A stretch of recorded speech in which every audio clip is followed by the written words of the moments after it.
pagar makan tanaman. Inilah yang tidak amanah, orang yang tidak amanah, memanipulasi kepercayaan orang terhadap dirinya.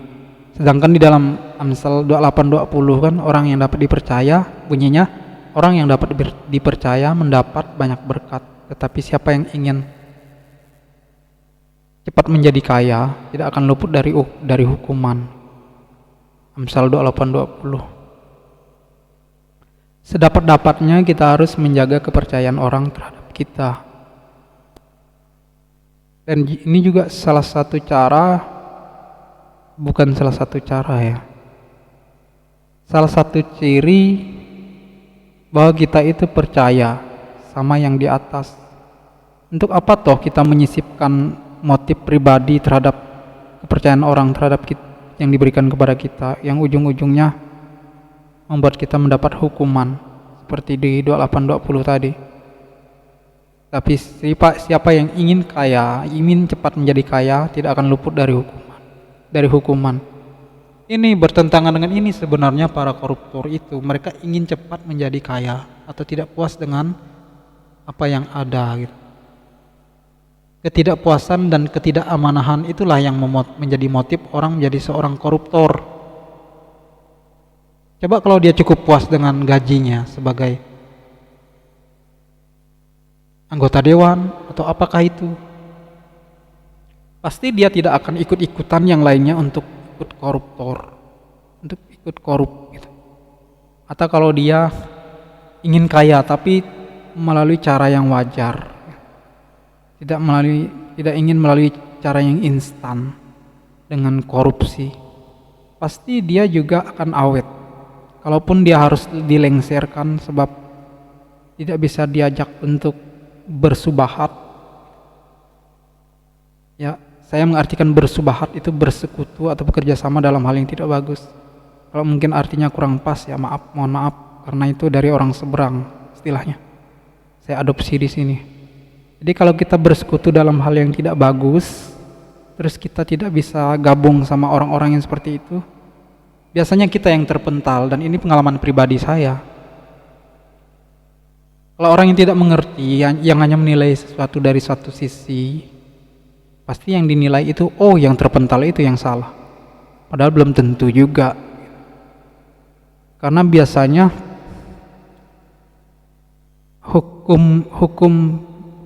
hukum ketahanan itu ya, hukum ketahanan sesuatu, hukum kelanggengan itu ya,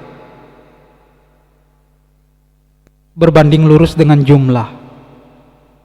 Hukum kelanggengan atau ketahanan sesuatu itu berbanding lurus dengan kuantitas atau jumlah.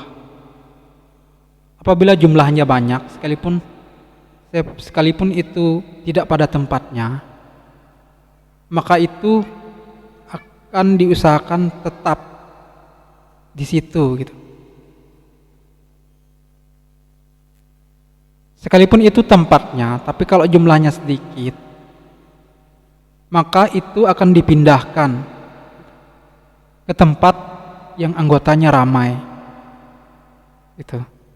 Kita koruptor atau kita tidak ingin koruptor dan kita ada di lingkungan yang mengajak kita untuk koruptor. Ya kita pasti dipindahkan dari lingkungan itu karena kita cuma satu. Kita kembalilah jadi orang biasa. Orang biasa kan tidak mengenal koruptor. Apa yang mau dikoruptor? Ya uang kais pagi makan pagi, kais siang makan siang. Apanya yang dikoruptor? Itu dia. Hukum kelanggengan itu ya. Kelanggengan sesuatu berbanding lurus dengan kuantitas atau jumlah.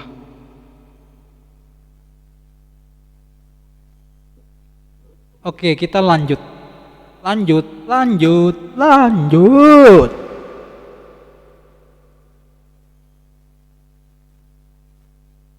Saya berharap memorinya tidak segera penuh ya. Bila perlu sampai besok.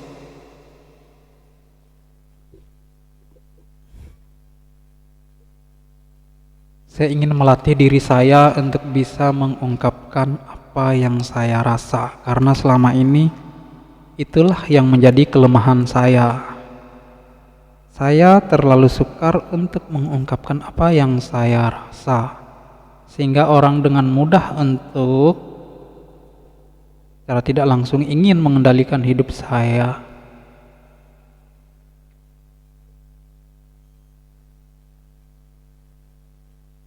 Ada suatu statement yang tadi barusan saya bikin, dan itu beranjak atau itu terinspirasi dalam salah satu ayat dari salah satu kitab suci ya.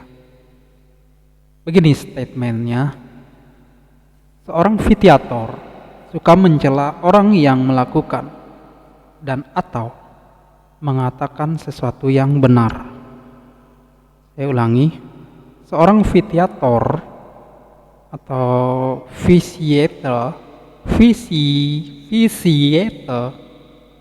seorang vitiator suka mencela orang yang melakukan dan atau mengatakan sesuatu yang benar. Silakan kalian periksa ya, karena ayat ini menginspirasi saya sehingga terbentuklah statement tadi. Silakan diperiksa ayat ini, yaitu kitab Sirak pasal 11 ayat 31. Saya tidak mau menyebutkan di sini karena kesannya seperti berkhotbah.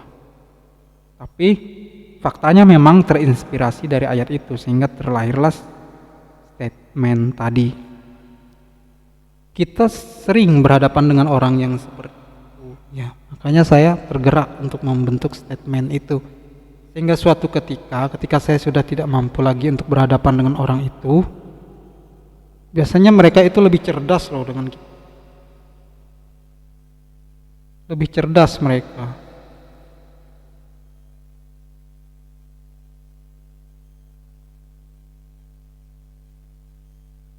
Dalam melakukan dalam underestimate kita itu, mereka biasanya pakai majas sarkasme melalui tindakan yang sepertinya konyol tapi sebenarnya maknanya mendalam untuk untuk merendahkan kita.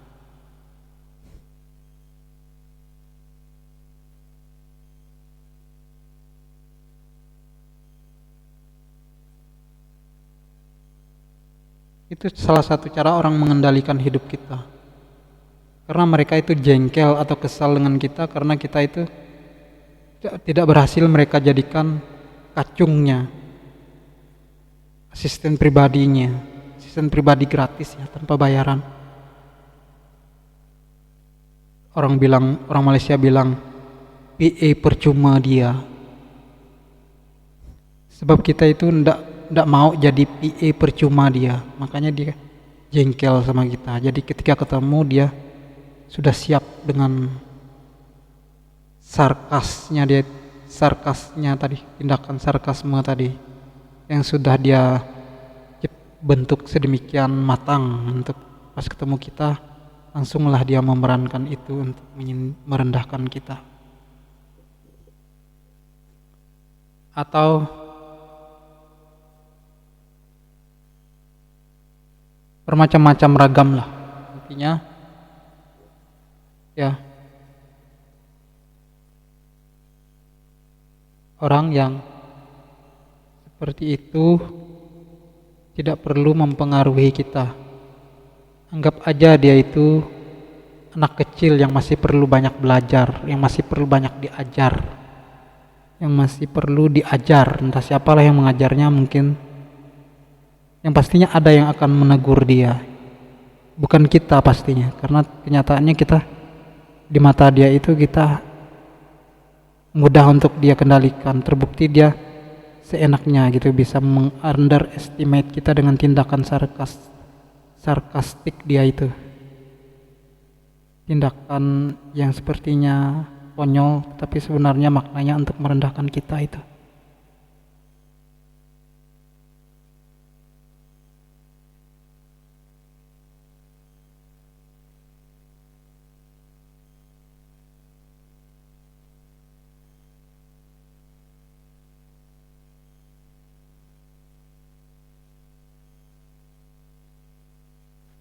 Oke, saya ingin mengutip satu perikop yaitu Lukas pasal 6 31 sampai 35.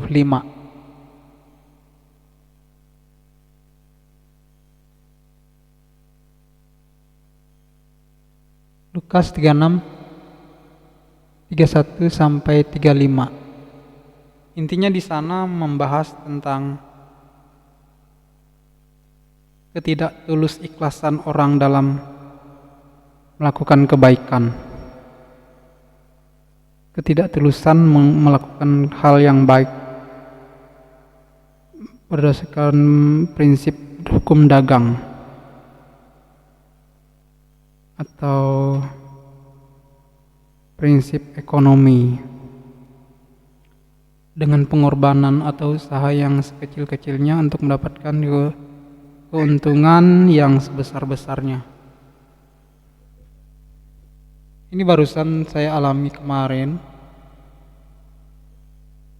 ketika saya tidak bisa membantu orang itu,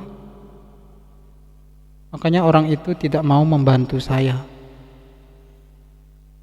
Nah itu hukum dagang. Kalau kamu bayar ketika membeli, maka barang itu bisa kamu bawa pulang gitu kan. Kalau kamu bisa bawa barangnya pulang pun tetap membayar, mungkin secara cicil per bulannya. Tapi kebaikan kan tidak bisa begitu. Misalnya kita udah nyakitin orang, terus kita ngasih dia duit, mungkin duitnya diterima, tapi kan belum tentu dia memaafkan kita. Nggak bisa pakai prinsip hukum dagang kalau soal kebaikan ini sebenarnya. Kalau pakai sistem barter sih mungkin bisa lah. Misalnya dia ngasih kita duit misalnya kan, karena kita lagi perlu duit misalnya.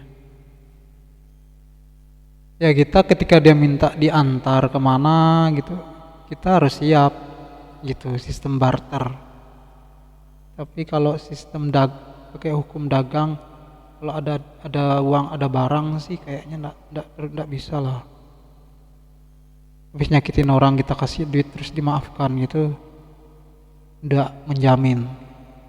Uangnya tetap diambil, tapi maaf itu belum tentu, sorry gitu. Harga diri orang tidak bisa dinilai dengan rupiah gitu. Masa habis nyakitin orang kasih duit berharap dimaafkan? Ya enggak lah, enggak nyambung lah. Secara enggak langsung kita meremehkan orang dong.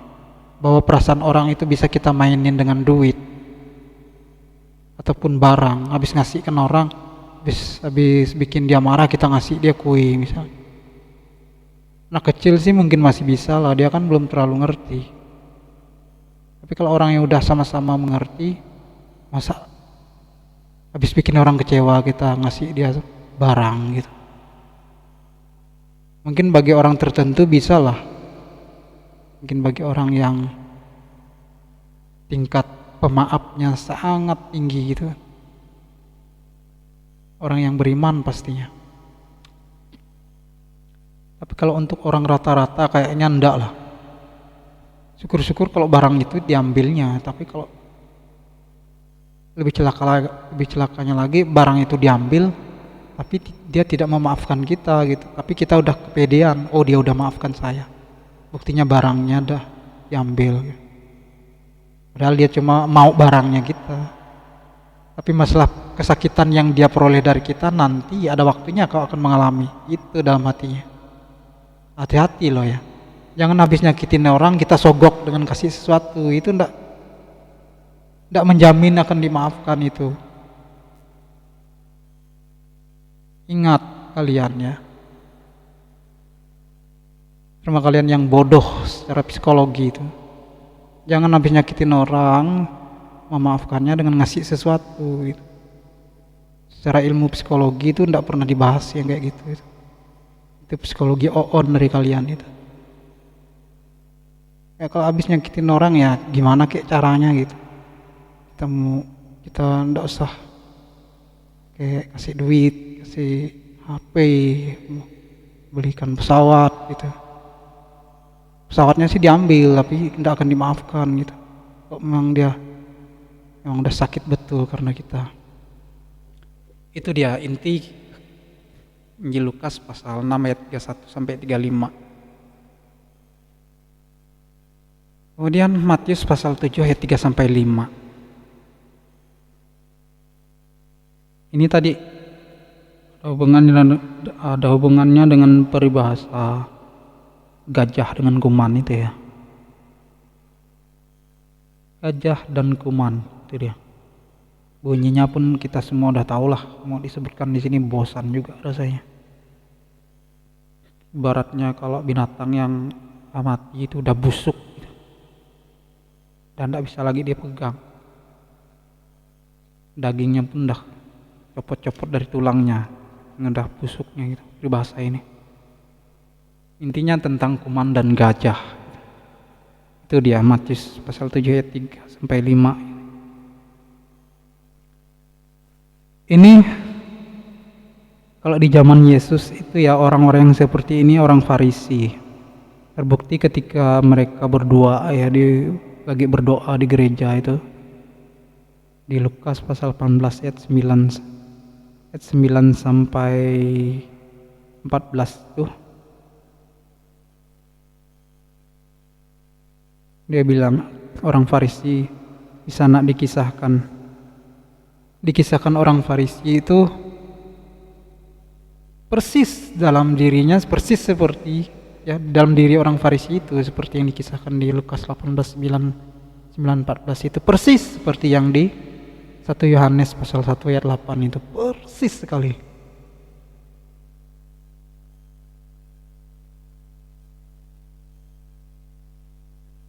Persis sekali, tidak ada bedanya. Tidak ada dusta yang berasal dari kebenaran gitu.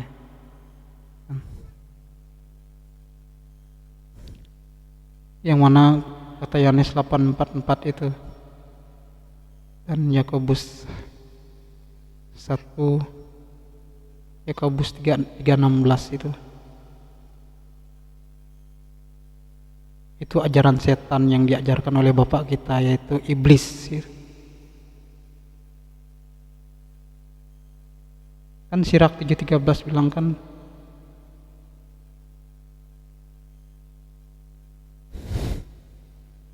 dusta itu tidak menghasilkan kebenaran, tidak akan pernah menghasilkan kebenaran, dan kebenaran tidak akan pernah berasal dari sesuatu yang kebohongan, tidak akan pernah.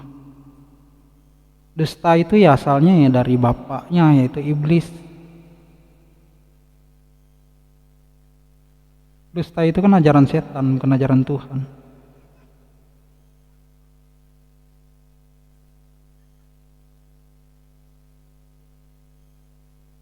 Dan orang yang menganggap dirinya tidak berdosa itu kan anak setan. Ya kan? Dusta itu kan ajaran setan. Ada ajaran dunia.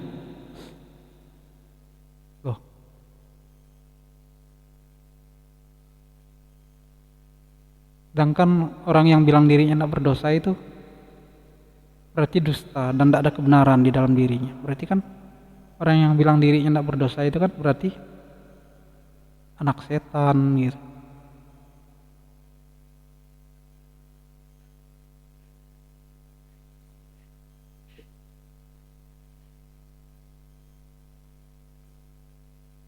Sama juga dengan orang yang merasa dirinya paling hebat. Itu juga anak setan, anak dunia. Karena salah satu cara untuk menjadi bijak adalah tidak menjadi orang yang merasa paling bijak.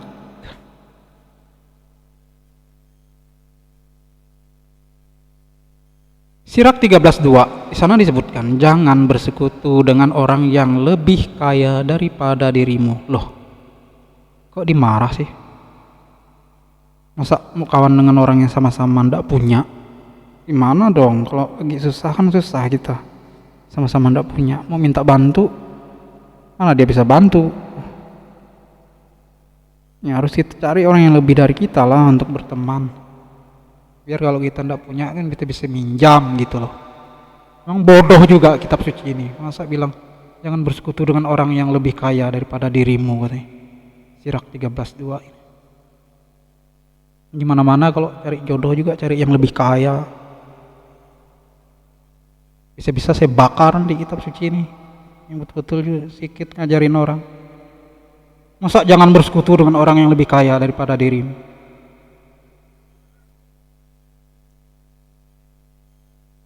Kalau nikah dengan orang kaya kan berarti bersekutu dengan dia. Kok dimarah gitu.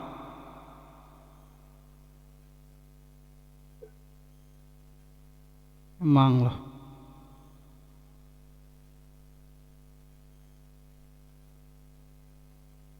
Oke, lebih baik kita lewati saja lah kitab itu, yang itu.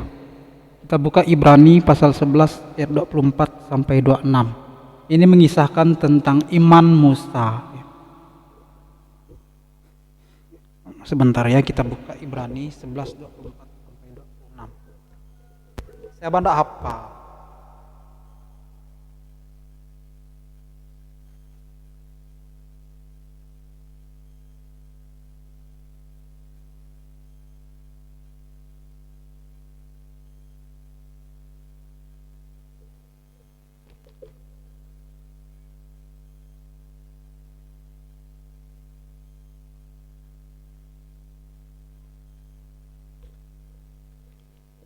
Maaf, sedikit kesalahan teknis ya ketika saya ingin membukanya melewati aplikasi Android.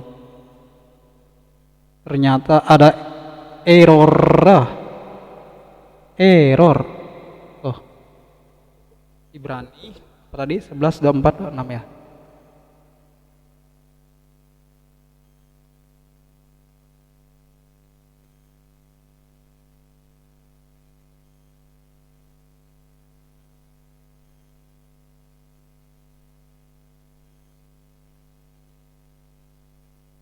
Saya baca di sini Ibrani, surat kepada orang Ibrani, tidak ada Paulus ya. Surat kepada orang Ibrani pasal 11 ayat 24 sampai 26.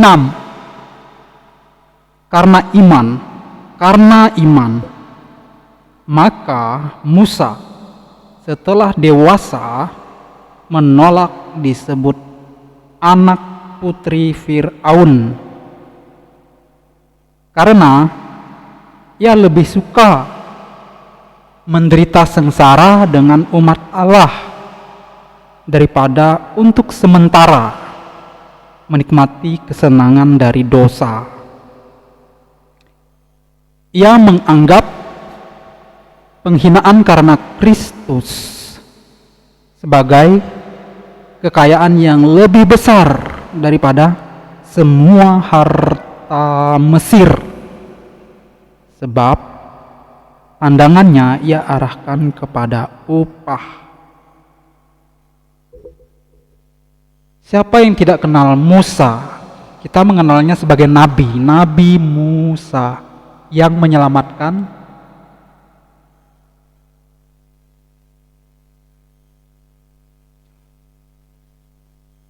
orang Israel dari tanah Mesir, dari perbudakan mereka di tanah Mesir.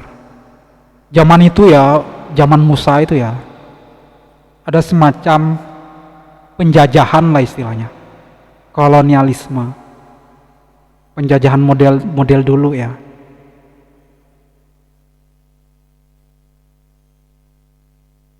Jadi menjadikan orang sebagai budak, gitu. Budak, mempekerjakan orang untuk ya, sampai sekarang sih sebenarnya masih ada orang yang menerapkan prinsip itu, tapi kan dulu kan lebih kentara gitu, dalam skala besar, dalam suatu susunan hierarki yang jelas, yang suatu wilayah yang dikepalai oleh biasanya kerajaan dulu ya, oleh raja atau ratu gitu, yang mana ketika satu dan lain hal mungkin memerangi, waktu itu kan ceritanya Israel penduduknya semua ditawan gitu, dibawa ke Mesir. Mereka dijadikan budak di sana. Yang tahu sendiri kan budak bisa disuruh ini, disuruh itu, disuruh ini, kayak anjing gitu kan. Disuruh makan tai pun harus gitu. Dulu gitu orang Israel di tanah Mesir. Tapi semenjak adanya Musa tampil dengan berbagai mukjizat yang dikaruniakan Tuhan kepadanya, dia dipercayakan Tuhan untuk membebaskan perbudakan itu. Dikisahkan di Perjanjian Lama menyeberangi Laut Merah, memukul batu memancarkan air untuk mereka minum gitu kan. Kan Musa memimpin mereka keluar dari tanah Mesir untuk kembali ke negeri terjanji, yaitu Kanaan, daerah yang dijanjikan Tuhan kepada mereka.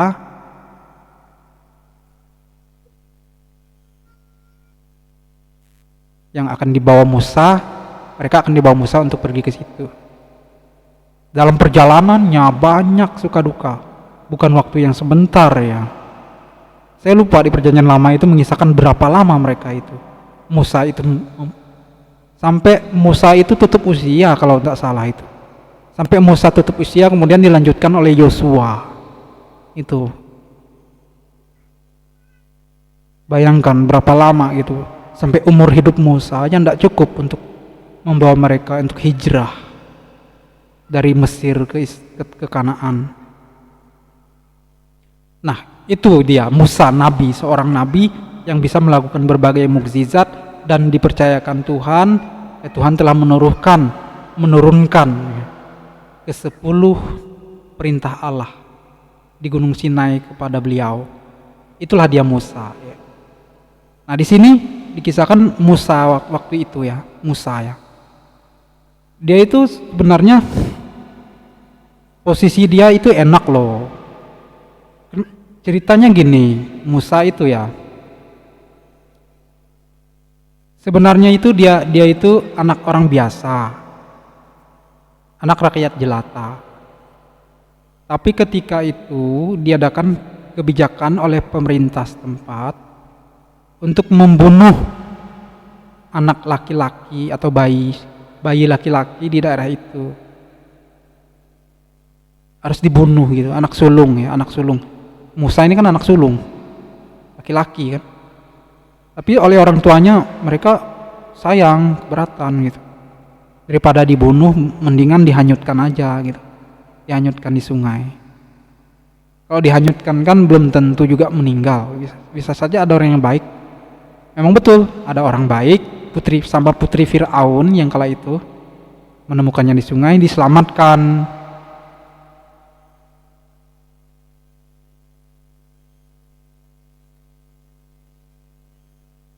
Kalau tidak salah yang bikin kebijakan juga Raja Fir'aun sebenarnya. Memerintahkan ke seluruh rakyatnya karena beliau merasa takut, khawatir kedepannya akan ada yang menggantikan dia, menyaingi dia gitu kan.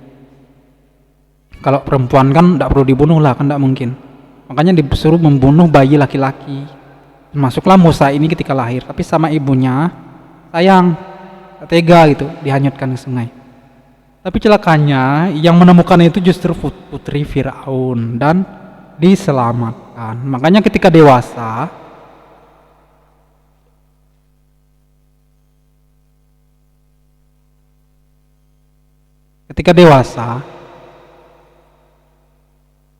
boleh dibilang kalau dari sisi, kalau kita ini keluarga Firaun ya, boleh dibilang Musa itu berkhianat. Karena kalau orang udah dewasa kan dia udah punya prinsip kan. Walaupun mungkin secara umum ya kita menilai sebenarnya Musa itu enak loh di istana. Mau makan enak, tinggal pilih. Mau punya istri juga tinggal pilih dayang-dayang yang ada gitu. Mau menduduki posisi apa, mau posisi prajurit apakah. Bahkan udah pastilah namanya putra raja. Pasti akan menggantikan posisi raja gitu. Tapi apa prinsip Musa menyikapi hal itu? Seperti di Ibrani pasal 11 4 sampai 26 ini. Dan ini dilakukan Musa ya, bukan prinsip ya, karena imannya bukan prinsipnya ya. Prinsip sama iman kan beda. Tidak selalu prinsip itu berasal dari iman atau sejalan dengan iman ya. Ya kita baca lagi ya. Karena iman, maka Musa setelah dewasa menolak disebut anak putri Fir'aun. Karena ia lebih suka menderita sengsara dengan umat Allah daripada untuk sementara menikmati kesenangan dari dosa. Ini hubungannya dengan rasa bersalah kali ya. Kalau saya mencoba untuk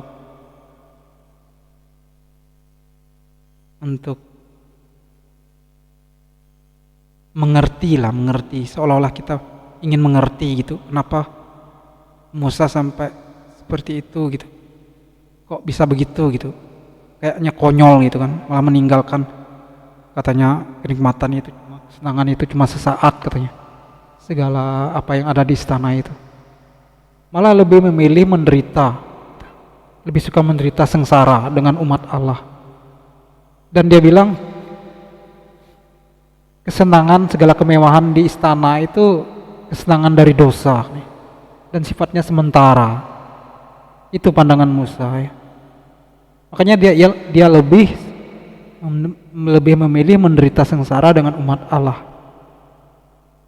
Dan lagi di ayat 26, Musa menganggap penghinaan karena Kristus sebagai kekayaan yang lebih besar daripada semua harta Mesir.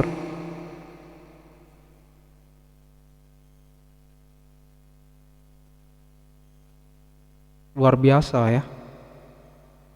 Kalau dari kita posisikan diri sebagai keluarga Fir'aun sih, kita akan kecewa.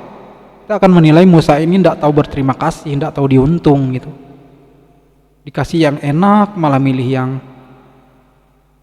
kabur, milih hidup susah gitu. Kalau tahu dari gitu dari kecil dibiarin aja ngapung di air kan, biar mati gitu. Pasti gitu kan. Jangankan kita yang orang lain.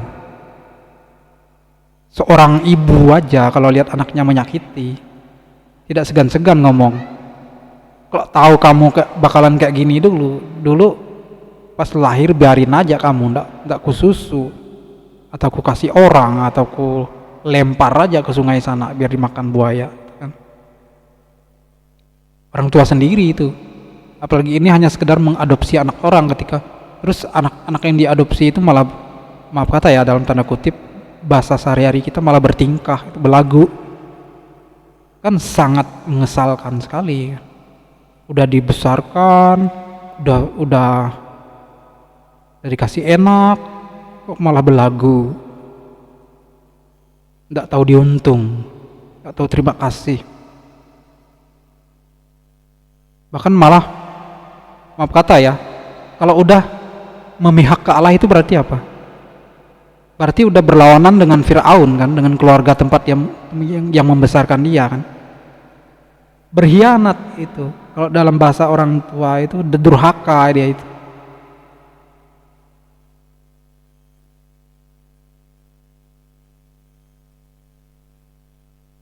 Terlepas dari benar atau tidak, kalau kita ini memang orang yang percaya sama Alkitab, kitab suci, itu benar. Tapi kalau kita ini percaya sama kitab-kitab yang lain, mungkin mereka akan menganggap, atau kita ya kalau kita tidak percaya, mungkin ini hanya sebagai cerita saja gitu. Cerita biasa yang direka-reka. Oh, ada loh di Facebook waktu itu. Mereka menganggap kitab suci orang Kristen itu semacam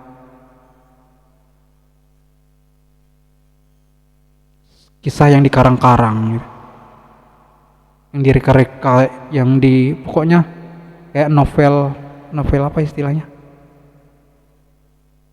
novel cerita yang tidak berdasarkan fakta itu, non fiksi ya,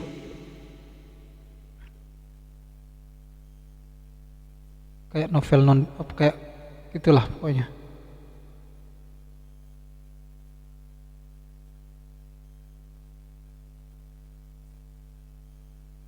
Saya sarankan untuk kalian jangan suka deh lihat konten atau apa video ataupun hal-hal yang sifatnya perdebatan agama itu, kalau kalian tidak kuat ya bisa-bisa kalian itu benci dengan salah satu agama gitu.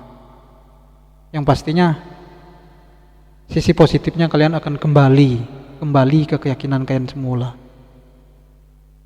akan kembali mendukung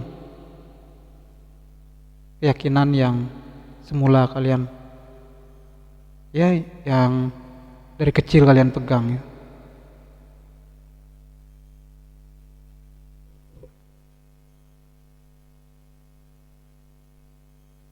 Tadi saya berniat ingin membahas banyak yang ingin saya bahas. Tapi sepertinya semangat saya ini, niat saya ini tidak terlalu lah.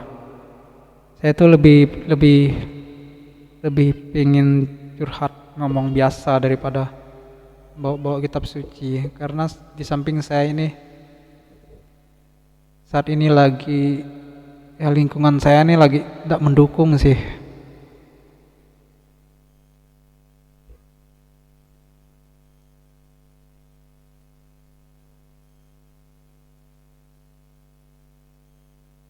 Saya itu salah satu cara memupuk rasa saya percaya diri, walaupun cuma dalam hati, saya itu suka mencari-cari kelebihan saya sendiri. Apa yang pernah saya lakukan, hal baik apa, atau kelebihan apa yang saya miliki dan tidak ada pada orang.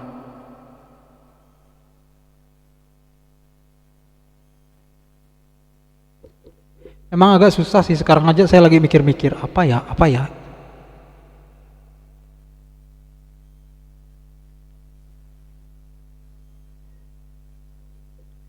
Oh ya, salah satunya saya kemarin pas lagi kerja, terbersit di pikiran saya begini, orang yang punya ini itu yang berkecukupan deh, intinya hidupnya berkecukupan dari secara ekonomi ya, mapan gitu.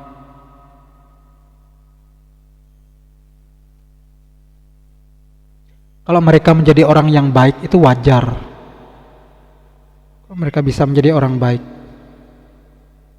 karena situasi mendukung, sikonnya mendukung, tinggal dari antara mau sama tidak mau. Situasi udah mendukung, misalnya pengen ngasih duit ke orang, tinggal ngasih gitu. Coba kalau orang yang kayak saya pengen bantu orang tapi saya enggak punya duit, saya pengen ngasih duit atau ngasih barang ke orang, kan enggak bisa. Nah, maksud saya begini, orang yang secara ekonomi berkecukupan, kalau dia bisa menjadi orang baik, itu hal yang biasa. Hal yang luar biasa adalah dalam keadaan sulit kita tetap ada di koridor kebenaran. Kita tetap bisa melakukan sesuatu sesuai dengan kebenaran. Itu hal yang luar biasa.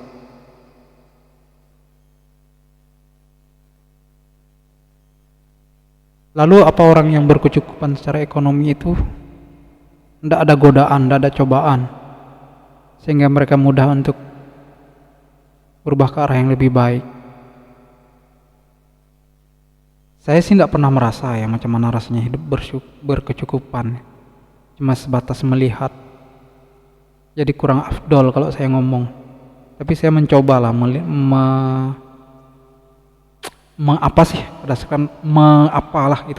berdasarkan apa yang saya tahu dari penglihatan saya ya gitu. Tadi seperti tadi saya bilang, kalau dia mau ngasih duit ke orang kan duitnya ada gitu. Coba kalau orang yang enggak punya, gimana mau ngasih duit ke orang? Walaupun kebaikan tidak harus selalu ngasih sesuatu ke orang ya. Karena sudah berniat baik saja itu sudah suatu kebaikan ya. Bersyukur karena kita punya niat baik aja itu udah suatu kebaikan sebenarnya.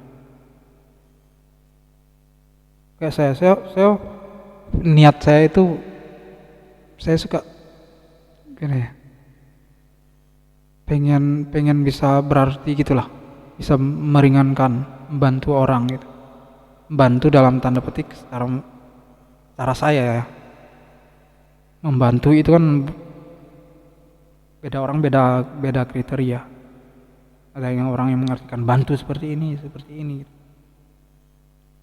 Saya ingin meringankan beban, gitulah intinya, istilah luasnya.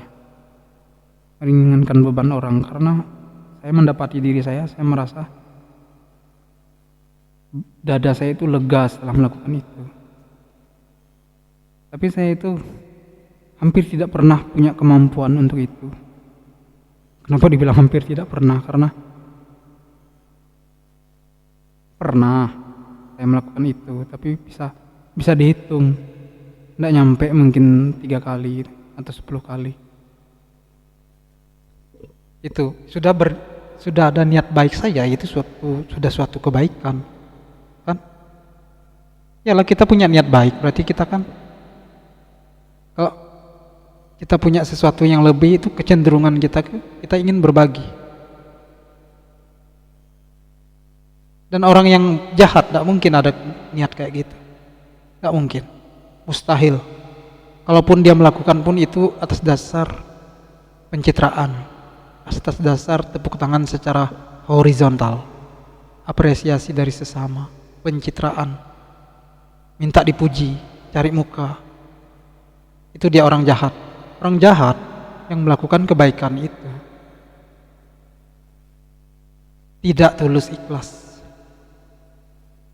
tapi kebaikannya bersifat laba. Saya ulangi, orang jahat, kebaikan orang jahat itu bersifat laba, tidak ada unsur keikhlasan. Tapi sudah berniat baik saja itu sudah merupakan kebaikan. Karena kalau kita ada kesempatan untuk kita melakukan kebaikan, secara tanpa sadar kita akan melakukannya karena sudah diniatkan. Nah, tapi kalau kebaikan yang bersifat laba, kalau saya ngasih dia nanti, dia bakal macam mana ya dengan saya? Kalau saya bantu dia nanti, apa dia balik bantu atau tidak ya? Jangan setelah saya bantu, ketika saya perlu bantuan malah dia cuek-cuek aja. Bagus jangan deh. Nah, itu orang jahat. Atau dalam Alkitab disebut orang fasik. Amsal pasal 12 ayat 10 kan.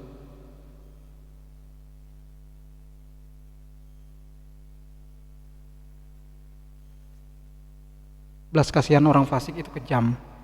Itu dia. Kayaknya belas kasihan kan, tapi ada unsur kekejaman di sana. Ketika dia membantu terus tidak balas, tidak ada ke feedback dari orang yang dia bantu, dia kecewa. Itu yang duduk di posisi di pemerintahan. Ketika dia tidak merasa dihargai, dia cuek-cuek aja sama keluhan aspirasi orang-orang yang harus dia perjuangkan.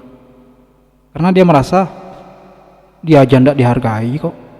Yang seharusnya dielu-elukan ketika kedatangannya harus tentara itu rapi berbaris, ngokang senjata, hormat senjata untuk dia. Tapi nyatanya tidak dilakukan. Ya aku cuek-cuek aja dong sama mau mereka jungkil balik kayak makan kayak kelaparan kayak. Yang penting aku tiap bulan ada gaji gitu. Itu dia orang fasik ya. Belas kasihan orang fasik itu kejam. Karena apa? Kenapa kejam? Karena kebaikannya bersifat laba, tidak ada keikhlasan dan ketulusan.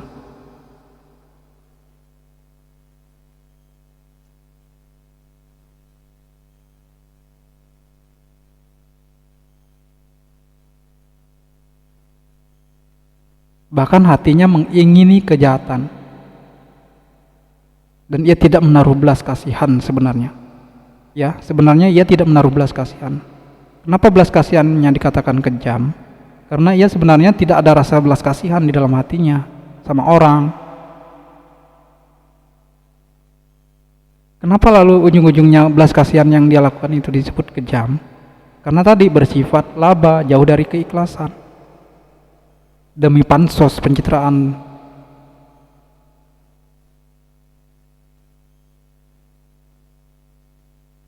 Karena sebenarnya hatinya itu mengingini kejahatan. Amsal 21:10 kan. Dan 1 Samuel 29, apa dikatakan tentang orang fasik? Mati binasa dalam kegelapan. Kemudian Amsal 16 pasal 4 bilang. Amsal 16:4 ya.